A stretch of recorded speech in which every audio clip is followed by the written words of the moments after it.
საათზე დამირეკა ზუგდიდის პოლიციის სამმართველოს გამომძიებელმა, რომელიც გამეცნო პაატა დარასელიათი და მითხრა, რომ დაბარებული ვარ პოლიციის სამმართველოში იმისათვის, რომ დამკითხო მოწმის სტატუსით დღეს ზუგდიდის სამედიცინო ცენტრში მომხდარ ინციდენტთან დაკავშირებით. რაც შეეხება ინციდენტს, რაც მოხდა ზუგდიდის სამედიცინო ცენტრთან.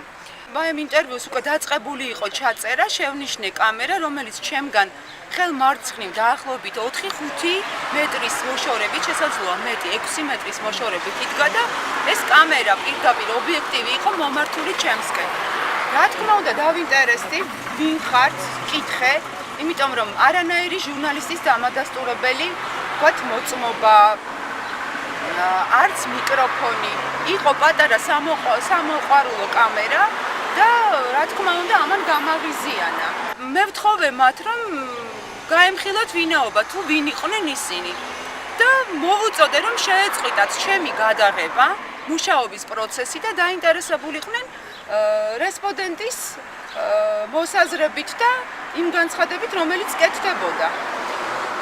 რა თქმა უნდა, ამას მათი მხრიდან მოყვა პროტესტი და ხმაური თავიდანვე ამ ახალგაზრდა ყმაწვილს გამოესარჩლა, ასევე ახალგაზრდა, ძალიან ახალგაზრდა გოგონა და თქვა, რომ მათ ჰქონდათ ამის გადაღების უფლება და რომ ისინი არა მე, არამედ რესპონდენტს იწერდნენ.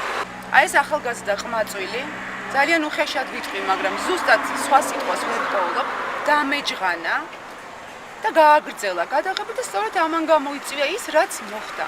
დარწმუნებით ვამბობ ამას, ყოველგვარი ნიშნის მოგებით გარეშე, რომ მალხაზ ბასილაიას სააგენტო SMOG დღეს აფინანსებს სამეგრელო ზემოსვანეთის გუბერნატორი გურამ მისაბიშვილი, რომელიც ასევე არის მალხაზ ბასილაიას შვილის ნათლია და ფაქტობრივად არის გურამ მისაბიშვილის ოჯახის წევრი, იმდენად ახლო ურთიერთობა აქვთ.